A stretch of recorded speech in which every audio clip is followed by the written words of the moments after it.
Sir, दो अहम developments आज के सिंध में जो बल्दियाती इंतखाबात हुए उसके बाद हमें हुकूमती इत्तेहादी जमातें जो हैं वो नाराज नजर आई और गिले शिकवे करते हुए भी नजर आए। और इसहाक डार की वापसी के हवाले से भी इत्तलात हैं। क्या मईशत संभाल पाएंगे इसहाक डार साहब, और क्या सिंध हुकूमत इन हालात से निकल पाएगी सही तरीके से हैंडल करते हुए? देखिए, ये एक आम तासुर जनरल परसेप्शन जो कहते हैं ना, आम तासुर, वो कायम हो चुका है कि ये हुकूमत, ये अरेंजमेंट नहीं चल रहा। ठीक है, ठीक है। सही। ये जब यहाँ पे ये पेश हो रही थी ना करारदाद अदम एतमाद और तहरीक अदम एतमाद और सारा, तो मुख्तलिफ लोग इधर से उधर हो रहे थे और पूरा पूरा ये जो प्रोसेस इस्लामाबाद में बन रहा था, तो बहुत जाहिर है कि बेशुमार लोगों से बात भी होती थी और मुलाकातें भी, मुस्लिम लीग नून की शख्सियात से भी, पीपल्स पार्टी के लोग भी, और JUIF के कायदीन से भी।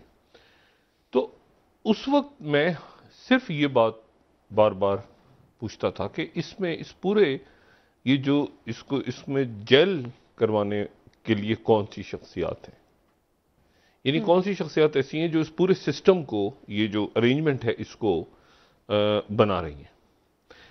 तो तमाम जो लोग हैं वो कहते थे कि जरदारी साहब इसको बना रहे हैं।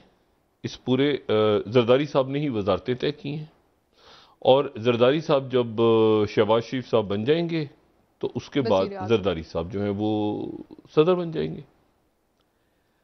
अच्छा, मैं ये उस पर ये पूछता था बार बार इन सारे, और मैं बात कर रहा हूं यहाँ पे वफाकी वुज़रा जो हैं, यानी सीनियर क़यादत, तो मैं उनसे ये पूछता था कि पाकिस्तान में हुकूमतें गिरती बनती जब हैं तो वो उसमें कोई ना कोई तो बीच में जेलिंग फोर्स होती, कुछ जेल कराते हैं ना, कि भाई आप आखिर में जाके ये मामला आपके पास जाएगा। मतलब मिसाल के तौर पे एक दौर में जब मुझे नहीं पता कि इस्टेब्लिशमेंट कितनी इस वक्त इन्वॉल्व थी नहीं थी, लेकिन कुछ शख्सियात थी जैसे नवाबजादा नसरुल्लाह खान जी, या जब MRD की तहरीक चली तो उसमें नुसरत भुट्टो साहबा भी थी, अजहर खान भी थे, मतलब और शख्सियात थी जो जो यानी बिल्कुल जिनका कोई ताल्लुक नहीं था इस्टेब्लिशमेंट से। MRD की तहरीक तो बिल्कुल ही एक मुख्तलिफ तहरीक थी।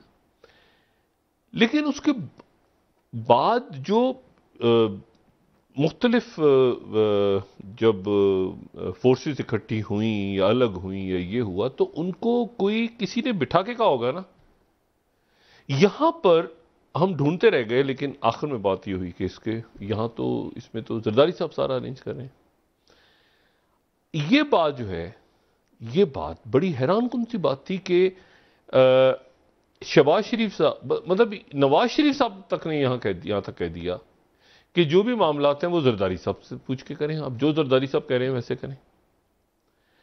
और MQM जो है वो जरदारी साहब के साथ, MQM और पीपल्स पार्टी, और फिर ये बात हुई कि जी वो फिर आगे जैसे ही शहबाज शरीफ साहब ये बन हो जाएगा मामला इसका, तो फिर उसके बाद सदारत की कुर्सी जो है वो खाली करा दी जाएगी।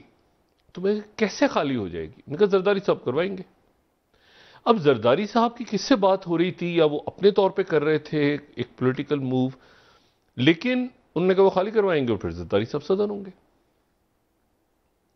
तो ये बात जो है, ये तो मुझे ना उन दिनों में हजम होती थी। मैं इनसे कहता था यार ये तुम लोग, मुझे नहीं पता, बहरहाल अभी आपके पास नंबर्स हो गए हैं पूरे, और यहाँ पे सिंध हाउस के अंदर जो भी मामला आते हैं वो ठीक है, लेकिन ये मुझे कुछ, ये कोई फार्मूला, कुछ मेरी समझ से बाहर है कि आप ही कह रहे हैं कि जी वो, लेकिन फिर हकीकतन ऐसे हुआ कि जो वजारतों की जो डिस्ट्रीब्यूशन थी वो जरदारी साहब ने की। हैरान कुन बात है, हैरान कुन बात है। मतलब एक वजीर जो है, उन्होंने, वो कहते हैं कि यार मुझे वजारत पसंद नहीं, मैंने जरदारी साहब से कहा मेरी वजारत चेंज हो गई। तो मैंने कहा यार ये मुझे कुछ, ये तो बड़ी अजीब सी बात है कि जरदारी साहब दरमियान में है, तो अगर पीपल्स पार्टी के साथ कोई मसाइल पैदा हो गए कल को, तो फिर क्या होगा? मतलब फिर क्या सूरत हाल डेवलप? उसका जवाब यहां नहीं मिला। अच्छा, अब तो जब से ये हुआ मामला और जब से ये बात आगे चली, तो मतलब मैंने कभी इस बात को मैंने हमेशा इनके लोगों से पूछा, मैंने कहा जी आप ही बताएं कि आप जो पावर्स टू बी हैं, जो पावर्स कॉरिडोर हैं इस मुल्क के, जो मुख्तदर हल्के हैं, उनसे कुछ मामला तय हुए? और सबसे पहले उसमें मामला जो मुझे समझ में आता है कि अगर शहबाज शरीफ साहब बन रहे हैं तो पहली बात तो ये होनी चाहिए कि नवाज शरीफ साहब कब आ रहे हैं वापस। पॉइंट नंबर ये एक तो ये होना चाहिए। इन्होंने कहा नहीं वो बाद में देखा जाएगा। मैंने कहा बाद में यार, इसको ये तो पहली बात, पहला इशू यही है कि नवाज शरीफ साहब की वापसी कब हो रही है, एग्जैक्ट डेट, कोई मामला तय किसने तय कि वो जरदारी साहब कह रहे हैं एक दफा हुकूमत बन जाए तो वो आ जाएंगे। हजम नहीं हुई बात, ठीक है। उसके बाद जो है वो इसहाक डार साहब के हवाले से उन्होंने कहा बजट तो इसहाक डार साहब पेश करेंगे। हमने भी कहा प्रोग्राम, क्योंकि इनके लोग कह रहे थे कब तो हमने पेश करेंगे। वो बजट भी पेश हो गया। अब तो उस पर मेरे ख्याल से कल शायद उसकी क्लोजिंग स्पीच होनी, आज या कल में वो आ जाएगा IMF की तरफ से जो भी तय हुआ मामला। लेकिन ये जो ताम झाम अरेंजमेंट था, ये कुछ समझ नहीं आया कि ये कैसे बन गया, ये कैसे हो गई चीज। और उसमें जो है वो पहले ही दिन से आप देखें कि उसका जो कहते हैं ना कि एक प्रॉपर हुकूमत होती है ना, ओनरशिप होती है हुकूमत की, कि मुस्लिम लीग नून की हुकूमत है, ये पीपल्स पार्टी की हुकूमत है। ये अब देखें जो पहले हुआ था, पहले जो 2008 में जब शुरू में हुकूमत बनी थी, जिसमें मुशर्रफ साहब ने जब ओथ लिया था, तो उसमें जो है वो पीपल्स पार्टी के लोग भी थे और उसमें मुस्लिम लीग नून के लोग भी थे। इसहाक डार साहब उसमें वजीर खजाना थे और बाकी सारी शख्स। लेकिन वो थोड़े ही दिनों के बाद मुस्लिम लीग नून अलग हो गई थी, क्योंकि मुस्लिम लीग नून के जहन में ये था कि अगर वजीर आजम जो हैं, वो वजीर आजम अगर पीपल्स पार्टी से हैं तो सदर जो है वो नवाज शरीफ को होना चाहिए जनरल मुशर्रफ की जगह। लेकिन जरदारी साहब खुद सदर बने और जरदारी साहब ने कहा कि ये कोई कुरान हदीस तो नहीं है, ये तारीख का हिस्सा है। अच्छा, अब तो मसला ये सारा कि अब इस वक्त जिस चीज ने जोड़ के रखा इन सबको वो है इमरान खान। अच्छा, अब फर्ज करें, जो मैं आपसे बात कह रहा हूं कि अब फर्ज करें अभी तक इमरान खान ने जोड़ा हुआ है। अच्छा, इमरान खान वो 20 दिन के लिए घर पे बैठ जाए, चिल्ला काटें, तो मुझे बताएं ये हुकूमत, ये जो अरेंजमेंट है, ये क्या करेगा? मतलब और कुछ करने को नहीं है ना, सवाए इसके कि इमरान खान को कोसें। तो इमरान खान एक तरह से इनको सबको इकट्ठा करने की जो आप समझें कि तमगा है, वो इमरान खान साहब के सर पे जाता है। मैंने आपसे कहा ना, इमरान खान साहब अगर 15 दिन के लिए घर पे बैठ जाएंगे, कुछ नहीं कर रहा, तो देखें अब क्या होता है तमाशा। अब मसला ये है कि क्योंकि उसकी वजह ये कि करने को कुछ नहीं है। अब ये बजट अब आ जाएगा IMF का, उसके बाद क्या, व्हाट नेक्स्ट? ये मंजूर भी हो जाएगा, व्हाट नेक्स्ट? ये जो पंजाब के वाले से बात की ना आपने, ये चल नहीं रहा।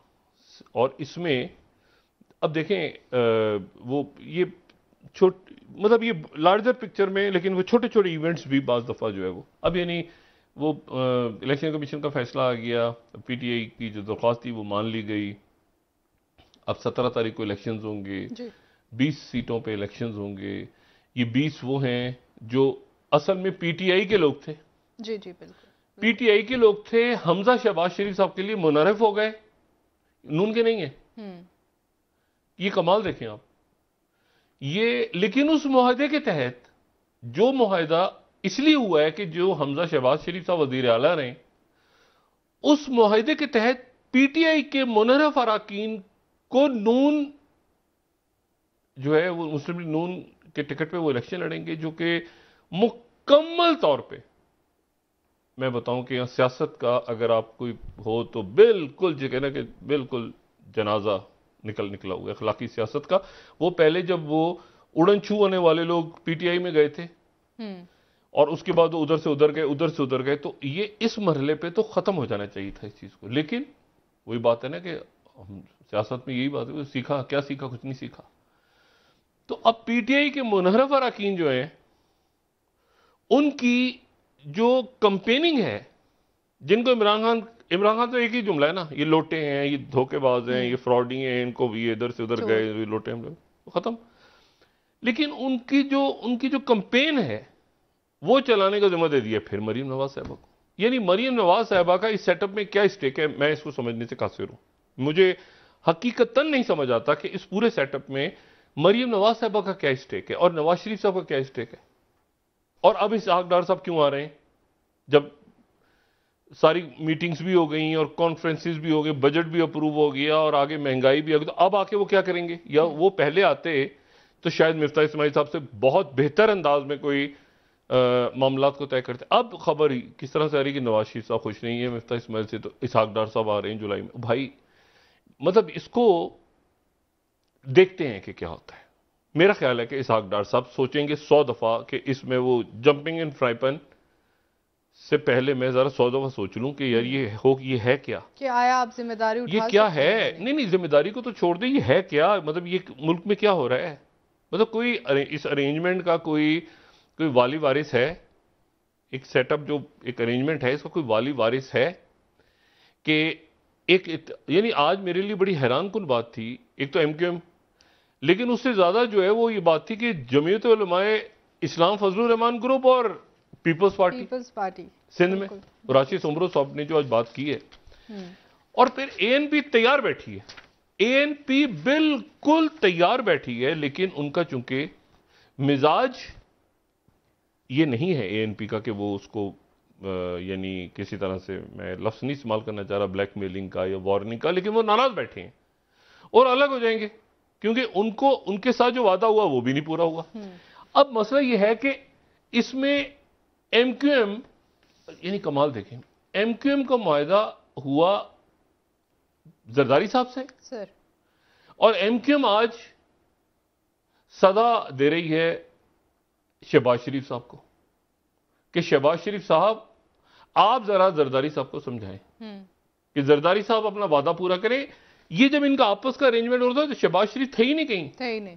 शहबाज शरीफ को तो वजीर आजम जो है वो जरदारी साहब ने बनाया। बिल्कुल सर। तो ये बड़ी अजीब सी बात है